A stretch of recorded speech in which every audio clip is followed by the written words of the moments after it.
Bob Ramey at FOMC Pictures asked me to make a movie of a book called The Philadelphia Experiment. I thought it was a cool story until I started writing the script and realized it has no third act. So I came to Bob Ramey on bended knee and I said, I can't do this. I don't know how to make it work. He said, you owe me a movie. And I said, well, I have this script in my trunk since 1973 or 4 called Escape from New York. So I let him read that and he said, sure, let's do it.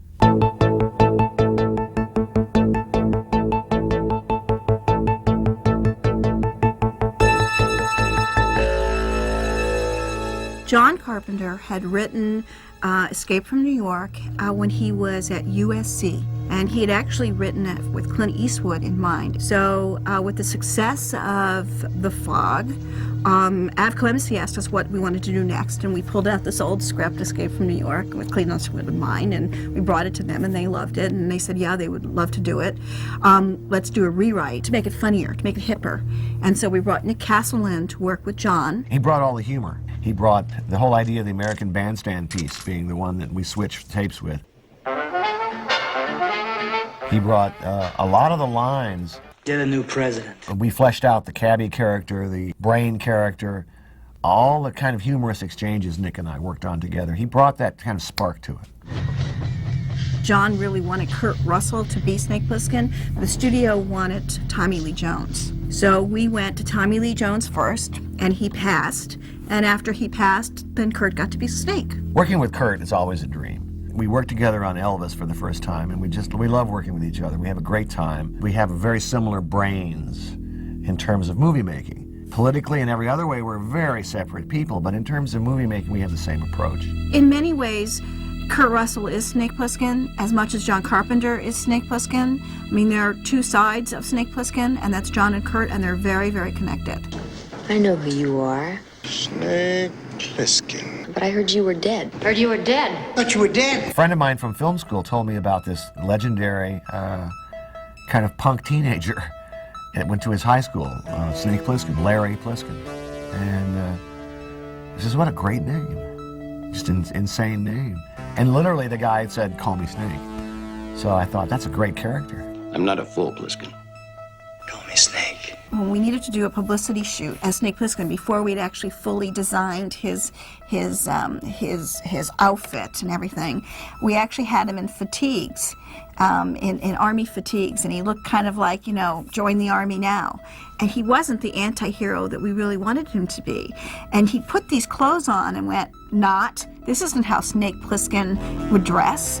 And so a lot of who Snake Plissken is and what he looks like on film is because he was invented by Kurt and John. From the eye patch to the tight-fitting shirt and combat pants to the boots and who he was.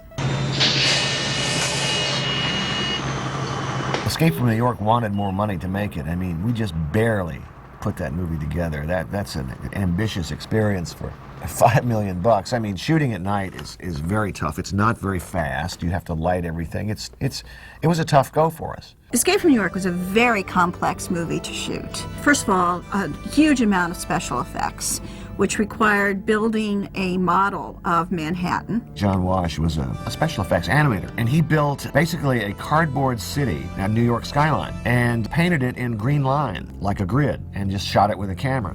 And then we rephotographed it on a television set. We had an enormous action shoot with lots and lots and lots of extras.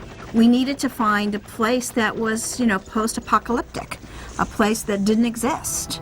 And so it required a great deal of production design and a lot of special effects. So it ate up that $5 million very, very quickly. Well, we had to look around for some city that looked like destroyed. It takes place in New York City, but New York was out of the question. We couldn't shoot there. We didn't have the money. It's extremely difficult to shut down all those streets. We had to find a place that looked ruined, so we found the perfect location, and that was St. Louis, Missouri. St. Louis had recently had an urban fire which burnt down most of the waterfront area. And so you would have these huge blocks of burned out buildings that just went on forever and ever and ever. As far as you could see, just buildings burned to the ground. And so it was really a very sort of a post-apocalyptic look that we wanted for the city of Manhattan. We had a great deal with the city. They let us shut down the street lights, they let us light, they let us set fires, they let us put a crashed plane. I mean, we couldn't have gotten more cooperation. Every day we would bring in the rubbish that would fill the streets, and we would, bring in these tall cans, and we would light fires, and we'd have smoke and all this kind of stuff.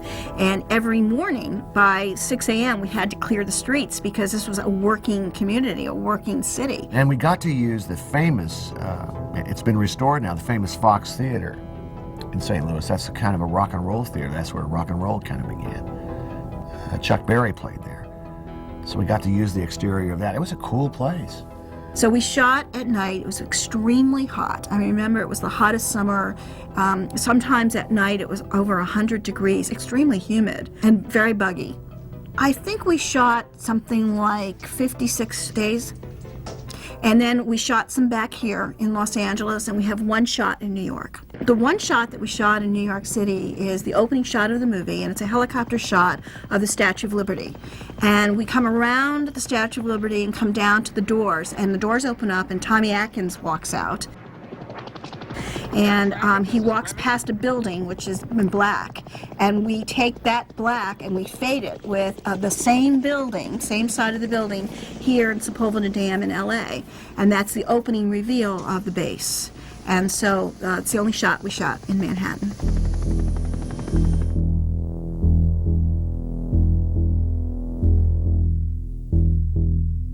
Associate producer on the film, Peggy Brotman, had been a casting director, and she said, you know who hasn't been seen in a long time is Lee Van Cleef.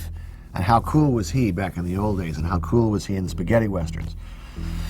And so I met with him, and he was cool. I mean, he is Lee. John Carpenter and I consider that we have a family of not only behind-the-scenes crew that we work with all the time, like Dean Cundy and Tommy Lee Wallace and Tommy Causey, our sound man, but we also have an on-camera family as well, and that's Jamie Lee Curtis and Adrienne Barbeau and Kurt Russell, and I think Donald Pleasance was really another character who we love. We always talked about that the president was Ronald Reagan's illegitimate child with Margaret Thatcher, to kind of give an excuse for the British accent. I thought the president is supposed to kind of be a corrupt idiot. Good evening. We just thought, here we are making fun of the presidency of the United States. Donald Pleasance has a great sense of humor. He's English. He's comes off as sort of a buffoon. And so we had fun with the character. Yeah, that's it! I sent the script to Donald, and Donald would always test me. And I'd say, well, why should I make this film? Explain to me why I should do this. So I wrote this impassioned letter to him. Well, you know, I need you to play it because you will bring comedy to this role. You'll make this president something ridiculous is what I need. Mr. President? One of the things that we wanted to do on Escape from New York is we had an ensemble cast that was supported Snake Plissken, this bunch of people that we ran into in Manhattan, and they were all, again, archetypes of the kinds of people that would be successful in a Manhattan that has become a prison, and that's a dark, horrible place to live. And so, therefore, we have the role of Cabby, played by Ernest Borgnine. You're Snake Plissken, ain't you? We wanted this Cabby to sort of be the storyteller. I mean, that's what Cabby does. He connects the dots for people. He connects the people in the movie. Adrienne Barbeau to play this really tough character of Maggie, and we wanted to put her in a relationship with a guy. If you were living in Manhattan, what do you need most of anything? You need oil and gas, you need power, you need electricity. So we wanted to create this character of Brain, played by Harry Dean Stanton, and put him together with Maggie as a couple. Then, of course, the Duke of New York, Isaac Hayes. He came in, he was really, really wonderful. Again, we wanted a bigger-than-life, archetypal character to be cast in an ensemble support team for St. Plissken. You touch me, he dies. Well, I had used Frank Doubleday before as a killer in Assault on Precinct 13, and he did a great job for me. He's just this kind of man who is a gun. I mean, he's just this remorseless killer. So I offered him the role, and he kind of made it his own. He got his hair to stick up in the air, and played it just insanely. He did a great job. That's his own characterization.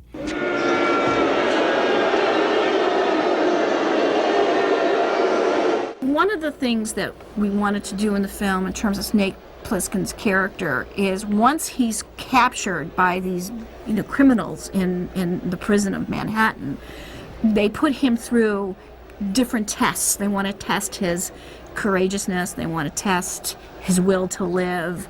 They want to test how strong he is. And one of the ideas was to put him in a ring in Madison Square Garden with the biggest, baddest guy we could find. And so casting him, we wanted a real wrestler. We wanted somebody who's just, the image of him would make people cringe. We wanted to cast somebody who looked giant, so we casted giant. Ox Baker is 7-something feet tall, been a pro wrestler for years. I mean, it seemed obvious.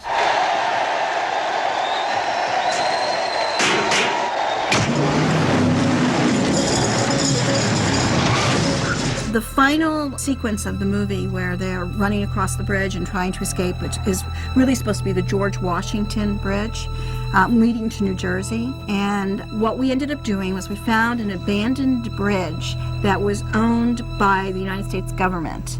And for $1, we purchased it. And we were able to use this expansive bridge for our set. Adrienne Barbeau's character, Maggie, was shot on the bridge, but we didn't actually see her die. And so when we edited the movie together, we realized that it was ambiguous to the audience. So we actually filmed her in her house where she lives now, getting shot in the driveway, a close-up of her lying in a pool of blood. And we inserted that shot into the original movie. Once I had it cut together, I had a little screening for some folks, some friends. I showed them the movie, and they said they were kind of not responding to the film. And finally, at the end, I said, well, tell me what you thought. And they said, we didn't know what the movie was going to be about for so long because of that opening, because of the opening sequence. So we had a 10-minute sequence showing how Kurt Russell's character, Snake Plissken, is arrested right before he comes to prison, showing him trying to pull off a bank robbery. So I just threw away the first reel.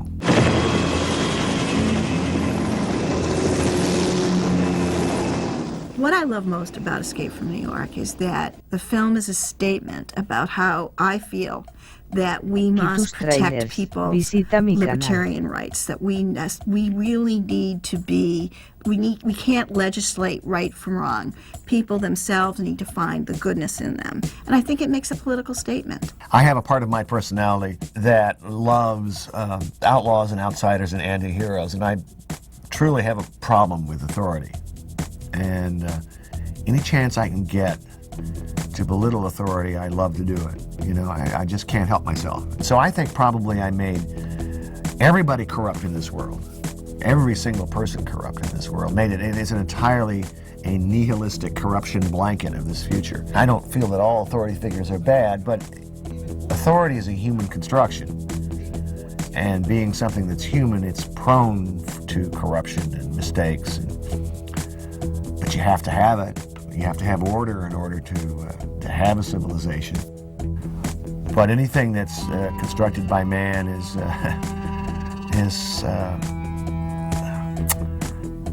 it perhaps may not be perfect.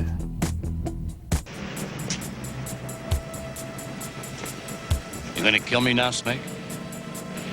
I'm too tired. Maybe later. We'd make one hell of a team, Snake.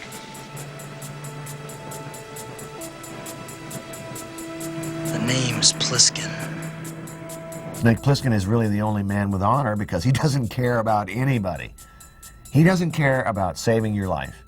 He doesn't care about killing you. All he cares about is moving on. I think Snake Plissken represents the other side of America, the unpatriotic, patriotic side of America, the kind of character that we all want to be but are afraid to be.